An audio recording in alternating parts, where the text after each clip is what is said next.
শুভ সকাল সবাইকে। আচ্ছা, আমাকে একটা কথা বলো তো তোমরা, তোমাদের কারো বাড়িতে আপেল গাছ আছে? নেই? আচ্ছা, কি গাছ আছে তাহলে? আম গাছ। বেশ। আচ্ছা, তোমাদের কারোর বাড়িতে আঙ্গুর হয়? আঙ্গুর গাছ দেখেছো? দেখোনি? তাহলে বাগানে কি গাছ আছে? যাও তো, স্কুলের বাগানে কি কি গাছ আছে বলো তো? হ্যাঁ, ঠিক বলেছো। আম, জাম, লিচু, কাঁঠাল, পেয়ারা, তাই না? কিন্তু আমরা তো সব ফলই খাই। আঙ্গুর খাই, আপেল খাই, কমলালেবু খাই। তাহলে এই ফলগুলো তো এদিকে হয় না কেন? সেটাই বলবো আজকে, যে আজকে আমরা জানবো যে আমরা বাজারে সব ধরনের ফল তো দেখতে পাই, কিন্তু সব ফলের গাছ বা সব গাছ তো আমরা দেখতে পাই না কেন। এটাই আজকে আমরা জানবো। তাহলে এর আগের দিন মাটি বলার সময় আমি বলেছিলাম না যে আমাদের এই বিশাল বৈচিত্র্যময় ভারতবর্ষের বিভিন্ন জায়গার ভূমির ঢাল, উষ্ণতা, মাটির প্রকৃতি সবকিছুই আলাদা। তার উপর নির্ভর করে কি হয় জানো তো, আমাদের পুরো ভারতবর্ষের স্বাভাবিক উদ্ভিদের চিত্রটাও আলাদা আলাদা। তাহলে চলো আজকে আমরা জেনে নিই ভারতের স্বাভাবিক উদ্ভিদ সম্পর্কে। ঠিক আছে, তাহলে আজকে আমরা জানবো কি বলতো, ভারতের স্বাভাবিক উদ্ভিদ। আচ্ছা, জানো আমরা স্বাভাবিক কথাটা কেন বলছি? তোমাদের তো মনে হতে পারে যে স্বাভাবিক কেন বলছি, কারণ এই সমস্ত উদ্ভিদগুলোকে কিন্তু মানুষ রোপণ করে না। এই সমস্ত উদ্ভিদগুলো নিজেরাই সেই জায়গার জলবায়ু, ভূপ্রকৃতি অনুযায়ী নিজেদের মানিয়ে নিয়েছে। তাহলে দেখো, আমরা যদি পুরো ভারতবর্ষের চিত্রটা দেখি, দেখো আমার সাথে সাথে বলো তো, এটা কি আঁকছি? জম্মু কাশ্মীর। বেশ। রাজস্থানের মরু এলাকায় চলে এলাম। এই যে গুজরাট হয়ে কি করলাম আমরা, ভারতের একেবারে উপকূলীয় অঞ্চল হয়ে সোজা এই যে আমাদের কিন্তু পশ্চিমবঙ্গের বাউন্ডারিতে আমরা ঢুকে গিয়েছি, তাই না? সোজা বাংলাদেশ হয়ে চলে গেলাম। এবারে এই যে হিমালয় পার্বত্য এলাকা পড়েছিলাম আমরা, এই উত্তর পূর্বের সেভেন সিস্টার পাহাড়ি এলাকা। এই যে আমাদের বিশাল ভারতবর্ষ, তোমরা খেয়াল করো ভারতবর্ষের সব জায়গার মাটি কি বলেছিলাম আমি, আলাদা আলাদা। সব জায়গায়, কোনো জায়গায় পাহাড়, কোনো জায়গায় আবার বালি। তাহলে এই জায়গায় যে গাছ হবে পাহাড়ে, বালিতে কি সেই গাছ হবে? হবে না। ঠিক বলেছো। তাহলে দেখো, সবার আগে আমাদের দেখতে হবে বৃষ্টিপাত, অর্থাৎ কোথায় সবচেয়ে বেশি বর্ষা হয়। তাহলে আমরা জেনেছিলাম না, মৌসুমী বায়ু সবচেয়ে আগে ভারতের কোথায় বর্ষণ ঘটায়? ঠিক বলেছো। সেটা কোথায়? এই যে একেবারে পশ্চিমঘাট পার্বত্য অঞ্চলে। তাহলে পশ্চিমঘাট পার্বত্য অঞ্চলে যে গাছগুলো জন্মাবে, সে গাছগুলো কি হবে? চিরসবুজ। এর পাতা তো ঝরবে না, সে তো সব সময় সবুজ হয়ে থাকবে। আর কোথায় ভারতে সবচেয়ে বেশি বৃষ্টিপাত হয়? ঠিক, চেরাপুঞ্জি। বলো। হ্যাঁ, চেরাপুঞ্জি, মৌসিনরাম। বেশ।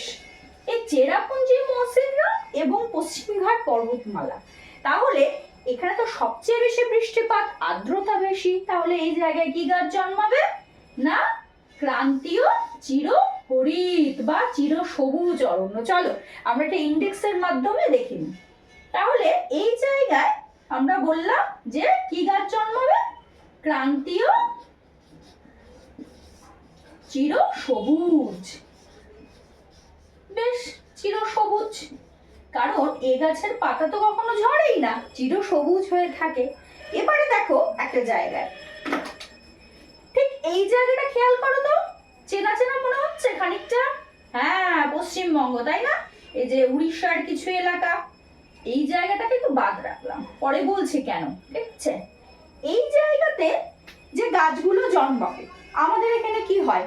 শীতকাল বেশ শুষ্ক, আবার বর্ষাকালে বৃষ্টি হয়। তাহলে কি হবে? এইখানে যেহেতু শুষ্কতা এবং বর্ষণ, মৌসুমী বৃষ্টিপাত দুটোই আমরা দেখতে পাচ্ছি। অতএব এই সমস্ত জায়গাতে যে গাছগুলো জন্মাবে, সে গাছের পাতা শীতকালে ঝরে পড়লেও গরমের দিনে বা বর্ষাকালে ঝরবে না। তাই এই অঞ্চলের যে গাছগুলো, তাদের একটা নাম আছে। কি বলা হয় জানো তো? সেই গাছগুলোকে আমরা বলতে পারি আর্দ্র পর্ণমোচী। কি গাছ?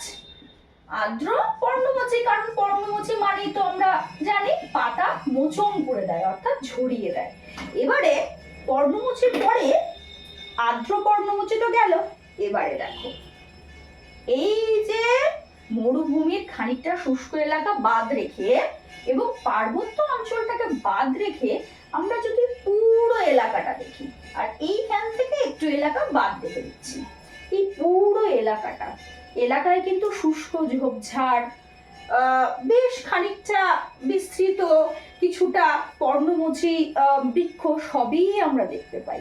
তাই এই জায়গাটা খানিকটা শুষ্ক, কারণ বৃষ্টিপাতের পরিমাণ তুলনামূলকভাবে কম।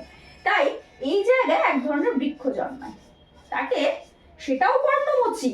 আমরা যেমন একটা জানলাম আর্দ্র পর্ণমোচী, এবার এই জায়গার যে বৃক্ষ বা এই জায়গার যে অরণ্য অঞ্চল, তাকে কি বলা হবে জানো তো? তাকে আমরা বলতে পারি শুষ্ক পর্ণমোচী। কি পর্ণমোচী? শুষ্ক পর্ণমোচী। কারণ এই গাছের পাতা হয়ে ঝরিয়ে দেয়, বৃষ্টিপাতের পরিমাণ তুলনামূলকভাবে কম।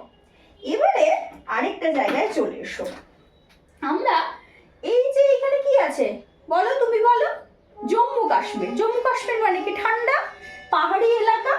এই যে পুরো পাহাড়ি এলাকা, এই পাহাড়ি অঞ্চলে কি হয়? এই পাহাড়ি এলাকার এই অঞ্চলগুলোতে কি হয়?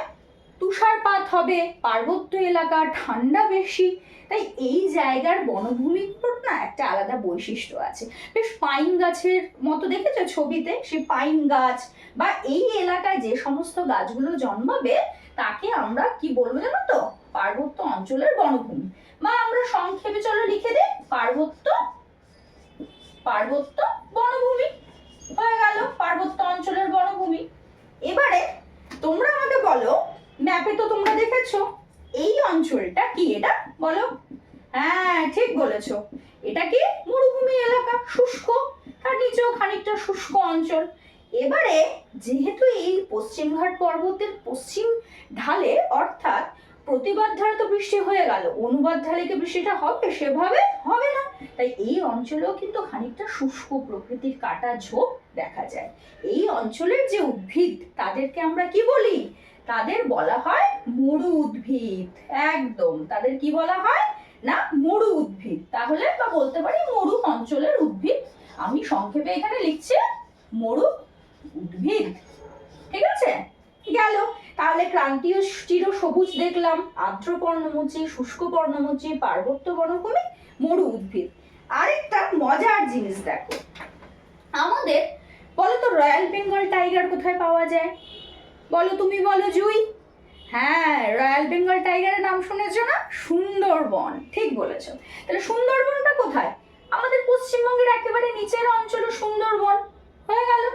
এবারে সুন্দরবনে কি জেনেছি আমরা? সমুদ্রের সাথে লাগোয়া, সমুদ্রের জল লবণাক্ত জল ঢুকে, মৃত্তিকাও লবণাক্ত, তাই সেখানে লবণাম্ব উদ্ভিদ জন্মায়, যাদের আমরা কি বলি জানো তো?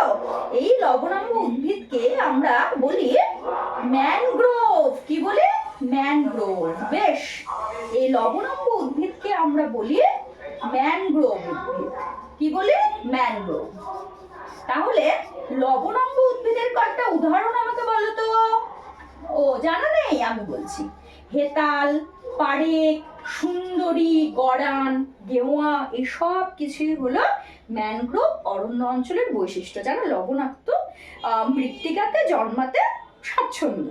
এবারে এই সমস্ত বিশাল আমাদের বৈচিত্র্যময় ভারতবর্ষের দেখলে না বিভিন্ন জায়গায় বিভিন্ন ধরনের উদ্ভিদ। তাহলে দেখো, মাটির যেমন বৈচিত্র্যতা আমরা দেখেছি, তার সাথে অন্যান্য যে ভূমির ঢাল, উষ্ণতা, বৃষ্টিপাত, তার সাথে সামঞ্জস্য রেখে কিন্তু আমাদের এই সমস্ত অঞ্চলের বৈশিষ্ট্য বা স্বাভাবিক উদ্ভিদের বৈশিষ্ট্য আলাদা। তাই তো আমাদের এই পশ্চিমবঙ্গ বা গাঙ্গেয় সমভূমি অঞ্চলে আম, জাম, লিচু, কাঁঠাল এই মাটিগুলোতে জন্মাতে পারলেও কমলা লেবু, আপেল এগুলো না এই পার্বত্য অঞ্চলে জন্মায়, হিমাচল প্রদেশ, জম্মু কাশ্মীর। আবার আঙ্গুরের কথা বললাম না, আঙ্গুর জন্মাবে তোমার এই সমস্ত এই মহারাষ্ট্র, কর্ণাটক এর কালো মৃত্তিকায়। আমরা পড়েছিলাম না কৃষ্ণ মৃত্তিকা। তাই তো ভারতের বিভিন্ন জায়গার স্বাভাবিক উদ্ভিদের এত বৈচিত্র্য। এবারে বুঝতে পেরেছো কেন আমাদের এখানে সব গাছ জন্মায় না? বেশ ভালো লাগলো না আজকের স্বাভাবিক উদ্ভিদ সম্পর্কে জেনে? হ্যাঁ ঠিক আছে, তাহলে এর পরের দিন আমরা আরেকটি সুন্দর টপিক নিয়ে আলোচনা করব। আজ এই পর্যন্তই।